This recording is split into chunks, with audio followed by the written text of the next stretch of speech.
A feral child is a child that has been brought up from a very young age without any human contact, and they are usually abused or abandoned before they get a chance to develop the basic human traits that we all have. Now, feral children have been documented for centuries, and the effects this lack of human contact has on a child has always fascinated yet baffled psychologists. But despite feral upbringings being so widely studied, there is another form that is just as interesting, and that's when a child is raised by animals and learns to hunt, eat, and be just like their new animal family. Now, we've all seen The Jungle Book and Mowgli's incredible time with his new animal friends, but the reality of being raised by animals can be much different, and although those involved may not necessarily be depressed or upset in the moment because they know no different, when they're attempted to be brought back into human civilization, there is more often than not some serious psychological problems. Here are 5 cases of children being raised by animals and the outcomes such a thing can have on their physical and mental state. Kamula and Amula. The story of Kamula and Amula has attracted a lot of debate and attention since first being reported, and is one of the oldest cases in this list. It started in 1920 when Indian clergyman Joseph Amritlo Lasing claims he discovered 2 human-like creatures living with a wolf family in a den that had been carved into an abandoned termite hill in Bengal, India. Singh believed that they were human as they looked much different to the wolves, so he captured them and took them to the nearby orphanage he ran. It was there where he discovered they were in fact 2 human girls, Kamula being aged around 8 years old and Amula was about 18 months. He and his wife looked after them, and in his diary, Singh described that their behaviour and appearance was wolfish. They were ferocious and walked on all fours, which had resulted in hard calluses on their hands and knees, and even ate in a crouched position, licking liquids like a dog and preferring raw meat. They were also nocturnal and howled through the night, calling for their lost wolf family that they had been taken from. All attempts to humanize them failed, and they refused to speak or wear clothing. Sadly, just a few months after being separated from the wolves, Amula died of a kidney infection possibly caused by worms, and Kamula became ill but survived. Singh claimed the girls seemed to show no human emotion, but after Amula had passed, Kamula was clearly heartbroken and showed significant signs of grief in the months after.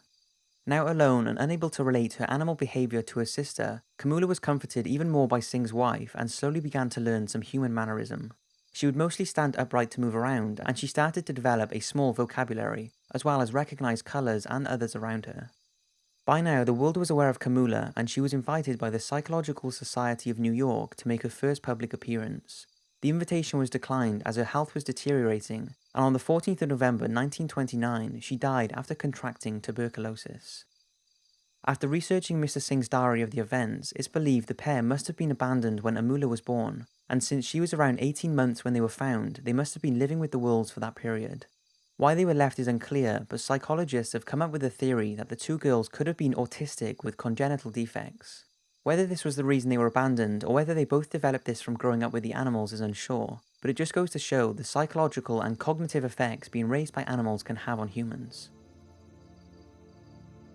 Cambodian Jungle Girl. On January the 13th, 2007, a young woman who had been spotted previously stealing food by locals emerged from the jungle of Ratakhaniri province in a remote part of Cambodia. She was completely naked, filthy and scared, and had obviously been sleeping rough for a while. A nearby family came forward and claimed she was their missing daughter who had disappeared in 1988 with her 6-year-old sister when she was just 8 years old, which if true would make this girl 27 years old, meaning she had spent 19 years of her life in the jungle. They said her name was Rochom Ing and looked after her, but she found it hard to adjust to civilized life, and despite around-the-clock care from them, she would often escape and head back to the jungle. Much like when prisoners who spend long periods of time in jail and find it almost impossible to adjust to normal life, this was the same psychological effect Rochom was having. Jungle was her home. Whilst in the company of her new family, she would resist wearing clothes and could only speak 3 words: father, mother, and stomach ache. She would prefer to crawl around on all fours rather than walk, and to indicate she was hungry or thirsty, she would point to her mouth. For several years, Rochom had great difficulty adjusting. She was depressed during the day and restless at night, and was admitted to hospital on several occasions. In May 2010, she again escaped to the jungle and was missing for over a month until she was finally found in a 10-meter deep toilet, standing up to her chest in human excrement. As far as we are aware, Rochom is still living with her family and has regular visits from a psychologist, but she still prefers to live outside of the family home in a small chicken coop and cannot speak a language. The condition of Rochom indicated that she had lived in the jungle most of her life, but it's not sure if she was raised by animals or lived in solitude, but judging by the way she crawled around on all fours and acted like an animal suggests she was definitely at least in the company of them. To add a little more uncertainty to this case, the family who claims she was their daughter, and who she is still living with, refused to have a DNA test, so we may never know if they really are her family, or if her age and subsequently time in the jungle is correct. The Wolf Boy of Moscow. In 2007, villagers living near a remote forest in the Kaluga region of central Russia found what they called a wild male creature living in a lair made of sticks and leaves deep in the forest.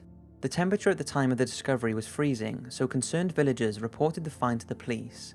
They went in and rescued the boy, took him to a clinic in Moscow and named him Lyuka. A police spokesman described the boy as looking around 10 years old, although it was believed he was much older than he looked. At the clinic, he was given clothes and a wash, which he forcefully refused, and his claw-like toenails were cut down. Lyuka appeared to be intelligent but did not speak Russian or any other language. He instead growled like a dog, and it was suspected that he had been living in the wild for many years, most likely with a pack of wolves, and although he did not move around on all fours like them, he walked with half-bent legs. It was concluded that the boy was a danger to others, and despite his size, he was incredibly strong and aggressive, and had very sharp teeth that could inflict serious damage if he bit someone. This didn't happen, however, as just 24 hours after being sent to the clinic, Lyuka escaped and has never been seen again. Many experts think that it's unlikely he is still alive, as after some tests were carried out in the clinic, it was thought he had severe psychological problems and carried several viruses and infections. But until he is sighted or his body is found, as far as we know, the Wolf Boy of Moscow is still living wild once again. Oxana Malaya. Oxana was born in Ukraine on November 4, 1983, and showed no signs of any abnormalities. She was taken home from hospital by her parents, who unfortunately were chronic alcoholics and showed her no care as they wanted a boy instead. By age 3, Oxana was severely neglected and had not learned the basic skills most have at that age. At this stage, she had been left outside to care for herself and instinctively looked for shelter and warmth. This is when she crawled into the family farm kennel and curled up with the mongrel dogs that lived there. Rejected by her human parents, Oxana was adopted by the human dogs and lived with them for 6 years, eating raw meat, barking, and walking on all fours just like they did. They showed her love, attention, and care, something she had not received from her parents, and if it wasn't for a concerned neighbour who reported her living conditions to the police, she would have continued living with them for much longer. When police turned up to investigate, the now 8-year-old Oxana ran at them barking and growling before she was taken away. She could not talk properly and lacked many basic human traits. She would run around on all fours, eat food off the floor, and cleaned herself like a dog. Here is a video of her shortly after she was rescued that shows how being brought up without human contact and nothing but animals can massively change the behavioural traits of a child.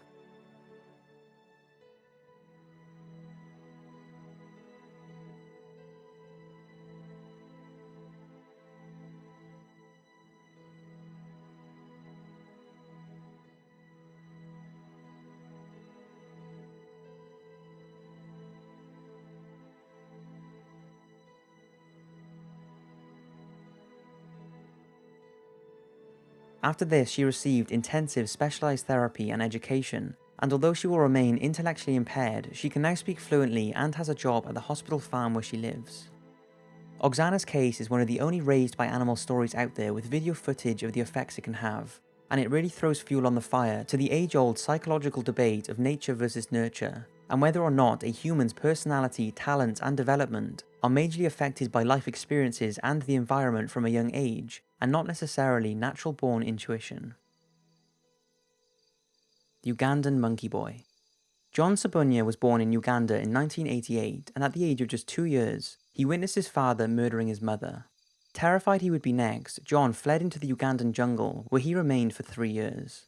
Whilst there, a bunch of vervet monkeys offered him roots, nuts, and fruit, and then taught him how to search for food and climb trees. During this time, the area was in the middle of a civil war, so very few humans ventured into the jungle. But when a lady was searching for firewood, she came across a pack of monkeys and noticed that one of them looked different. She ran back to her village and informed the people, who then went out to investigate. On closer inspection, they realised it wasn't a monkey, but a 5-year-old boy. He was eventually rescued, but he and the monkeys put up a fight and were throwing sticks and stones at the villagers. When he was taken back, he was nursed by the locals, but not without complications. Feeding him hot food made him ill, and apparently a 4-foot-long intestinal worm was removed from him. The villagers believed he wouldn't have lived long if he hadn't been rescued. He needed special care, so was taken in by orphanage owners Paul and Molly, and despite only spending 3 years with the monkeys, he displayed many of their traits, like not making eye contact and greeting people from the side rather than face first. Paul and Molly slowly rehabilitated him, but even after 10 years, John was still pulling his gums back when he smiled, and had a strange, lopsided walk. Today, John is living a normal and prosperous life and has no serious psychological problems following his upbringing. He has moved on and has even gone on to become part of the Pearl of Africa Choir, which he has done many tours with. But he will never forget that if not for the vivid monkeys of Uganda, who he said cared and loved him as if he was one of their own, he would have no doubt died in the jungle a long time ago. So there's 5 cases of feral children being raised by animals. I hope you've enjoyed this video, and if you haven't already, don't forget to subscribe to the Top 5's website mailing list to keep up to date with the awesome articles I publish there every Monday, Wednesday and Saturday. And I also have some major plans for that website that I'm going to be releasing soon that I know you're all going to enjoy. Thanks again for watching, and I'll see you next week for another video.